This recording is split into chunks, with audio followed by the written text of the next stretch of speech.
Hello, everybody, and thank you for tuning in to the Liberty Report. With us today, we have Daniel McAdams, our co-host. Daniel, good to see you today. Good morning, Dr. Paul. How are you? I'm doing well. Did you have to swim over here today? Thankfully, I didn't, but I'll tell you what, this last week was the longest week of my life. Yeah, I probably have seen more hurricanes than you have. Yeah. And I've only lived here since 1968. Yeah. No, there's about 5 hurricanes have gone through. Some are, they were predicted to be maybe a 1, just like this one. Yeah. This one was, the big difference on this one compared to the other ones, big and small, was the prediction made it sound like it was going to be benign. Yeah, they said, well, it's not a 1, but it could be a 1, and the winds aren't that bad.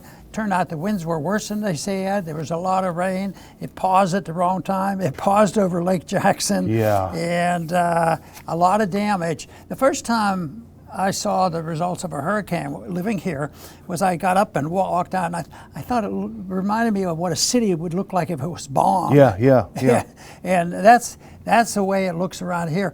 But was that the reason you didn't show up this week for our program? No water, no electricity, no internet. When we spent a week sweltering in the Texas heat over that week, and it was. Yeah, I thought, well, he has to learn. He's not been in Texas as long as I have been. So until he told me, Ron, I think I'm going to desert because it's 99 degrees in our bedroom. Oh, yeah. So, well, that comes with it. Fortunately, there probably were some serious problems, injuries and things, but we didn't have any, and people are cleaning up, and we'll get back to normal one of these days. Yeah. So this is something that you have to live with, but I'm glad that nobody got injured. But we had a busy place at our house. We had a lot of visitors. We had a few relatives and a few friends that had no insurance. Yeah, that's terrible. So they came to pay a visit. Yeah, of course. Well, we got the power on here in the studio a couple of days before we got it on in our house, and I texted you and asked if it was okay, and thankfully you let us. We slept in the studio. I had my kids on the floor. We were sleeping in the studio, so we were able to sleep those couple of nights at least. Yeah, at the beginning, we can't miss. But then the next second day or third day, we have to be realistic. Yeah. We're just not I don't think our viewers will desert us because we were a little bit late on some of these programs. Like this one, we'll do a program, and we want to other than the weather, we wanted to talk about the weather and why we missed a few days. Yeah. But we want to talk a little bit about the assassination attempt, and that'll be an important subject, and it's going to be around a while. So, but it certainly has been in the news. But before the assassination attempt occurred, I was thinking about the campaign. There was a lot going in the campaign, a lot of tough talk. Mm-hmm, yeah. You do it our way or else, and then I got to thinking, when things are so apparent in the big fight between Biden and Trump, that was it. That's what people, 99%, were talking about it. And I got to thinking, that's when sometimes something big happens. Yeah. I think sometimes what is in the top of the news is a distraction for something else going on. Not that something else was going on, but nobody really knew about it. And I think our Secret Service was supposed to know something was going on, but that's a sad story. But boy, does it bring back my memories about being close to what was happening on November 21st and 22nd in 1963 during the assassination of Kennedy. And it turned out you know, more questions than answers. Yeah. You know, and I think that's the way it's going to be, because I followed and then read about the Kennedy assassination and found out, because I remember I was the medical officer at Kelly, which was where he was the day before. But I was amazed that you know, so many people, including myself, maybe, I don't know how long, months or years, Oswald did it. Everybody knew that, and evidence is there. But slowly, truth crept in, and we found out it wasn't true. So I think maybe not only I, but others might have been thinking already about this. But how could there be any shenanigans going on? Some crazy kid gets up there and wants to be a hero and kill the president. So that. Yeah, I think there's a lot to be known. The one thing that I just read recently, and I won't verify it other than the fact that it was a recent story, I happen to believe it, and it was the individual that was a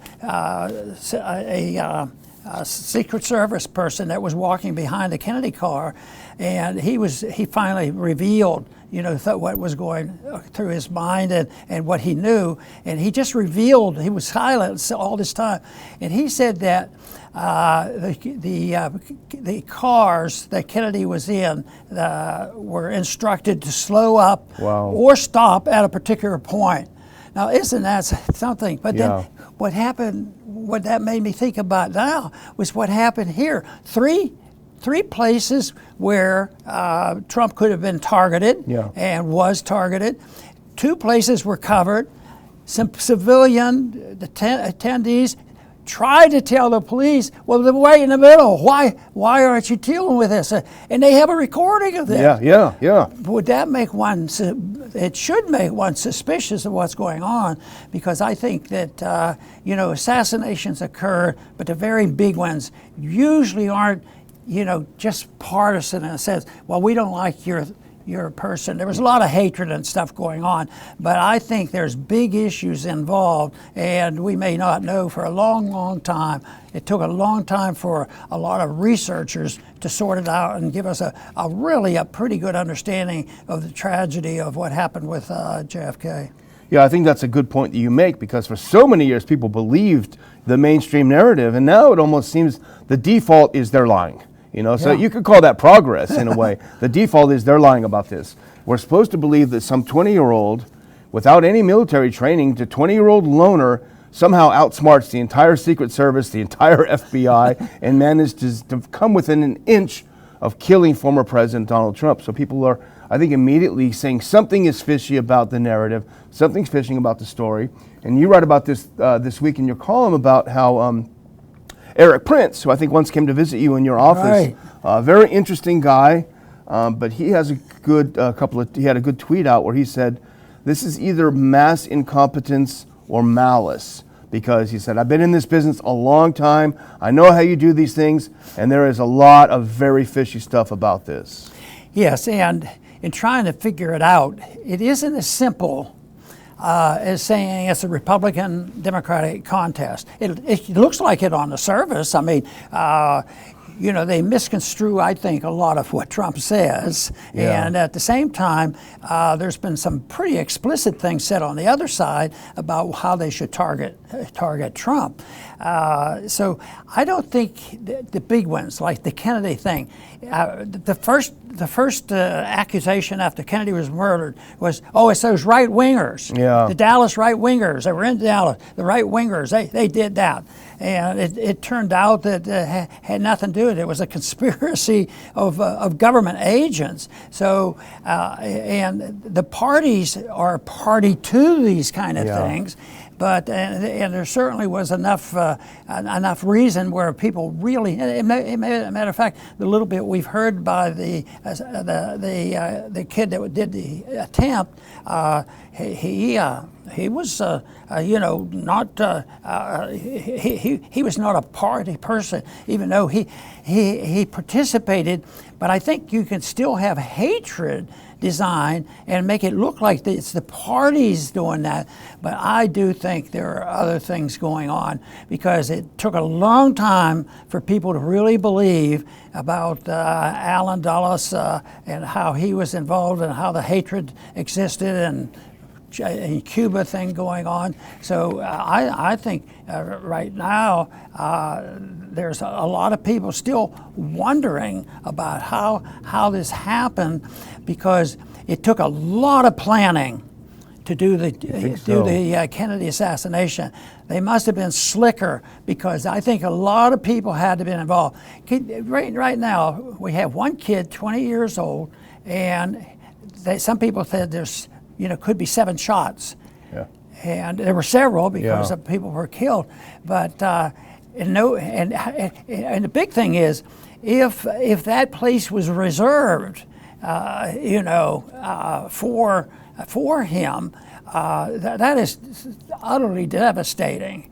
But I still don't think, and I might be wrong on this, that it isn't the partisans who go to these national conventions. I think it's the deep state that use the parties but it's more the people who might be in the military-industrial complex. They be part of that deep state, but they have a few connections with the people who pretend they run the country, where I think it comes from a much deeper area than the Speaker of the House and the Democratic Party. I mean, I think it might not even be too extreme to talk about the mainstream media and even Biden as co-conspirators in this. Because, after all, Biden said the day before he was the shooting, if I'm not mistaken, we need to put a bullseye on Trump. I mean, that is clearly calling for it. And the mainstream media has for years demonized Trump. Biden himself said he is the #1 threat to our country. And you can't come out with rhetoric like this. In fact, the New Republic, the left-wing neocon magazine, in their June edition, they came out with a cover of Trump as Hitler. I mean, Trump as Hitler, with sort of German-style script saying what fascism will look like in America or something. That is clearly incendiary. It's clearly something that would, I grew up with people asking the rhetorical question, if someone could have killed Hitler in his youth, we could have avoided all this bloodshed, So when you have that mentality and then you call someone Hitler, should you be surprised that someone says, I'm going to be the hero and stop this fascism from coming? Yeah, when you hear these accusations, and they do it for a purpose, to build up the hate and to despise the person they're targeting. And I think that what really happens, I bet it works out more this way, that during Russiagate, remember the accusations that were thrown at Trump? But it turns out that they were doing they do this, I think it's over and over again. If they're accusing Trump of something, or other examples of that, they're probably guilty of it, and they compare, we'll make everybody think he's guilty. Yeah. And they've done that all the time. So that's what, but you have to have a little bit of cooperation with your media. They have to play the game too. And I put them with the position of the deep state, not the RNC or the DNC. Yeah, and they're of course backed up by the entertainment industrial complex. Yeah. This comedian actor Jack Black, he went on stage I think last night on a show, and he said, "Whatever you do, don't miss next time." I mean, they can get away with saying this. I mean, it's just astonishing that they're not drummed out of polite society. But we'll keep an eye on this, and we will keep reporting as much as we can see, get as much analysis. But I'm going to close out our abbreviated show today by reminding you now I lost a week in promoting our conference coming up. It's going to be an absolutely fantastic conference, August 31st, near the Dulles Airport in D.C. We've got Judge Napolitano, we've got Professor John Mearsheimer, we've got Joel Salatin, we've got Dr. Joe Mercola. These are terrific speakers. You're going to want to see them in person and hear what they have to say. The Liberty Platform, August 31st. Get your tickets right away before they are gone. Go to ronpaulinstitute.org and you'll see in that corner of our website a link to get your tickets. Very good. And you know, when an episode like this breaks out, there's always a concern or an interest in what's it going to do to the markets. Well, the initial response so far has been very favorable because Trump identifies by a freer market than obviously than the opposition, and the economy is affected one way or the other. But I'll tell you what, right now the economy is going to be divorced from all of this, and this is where the tricky stuff will come. This is why if I had an opinion to really express myself about the significance of this and say, oh, you know, buy stock, Trump is in, and he's going to save us from all this. I tell you what, it's bipartisan. The financial, economic problems that we have are bipartisan. The Federal Reserve, the wars overseas, the deficits, they're bipartisan. And there's none of that in this. This has made sure that people don't think about those things because they're both guilty of it. And it's going to play havoc because the treatment is pretty rough. The treatment is stop the spending and get the government out of our hair, out of our pocketbook, and out of our lives. And I think that's one day we'll have to wake up and think that is the most important issue, instead of scheming on how we're going to destroy and bring about the hate that might get rid of your opposition. Anyway, lots to be in the news in the future, and we will keep abreast of that, and we will be back. Thank you very much for tuning in to the Liberty Report. Please come back soon.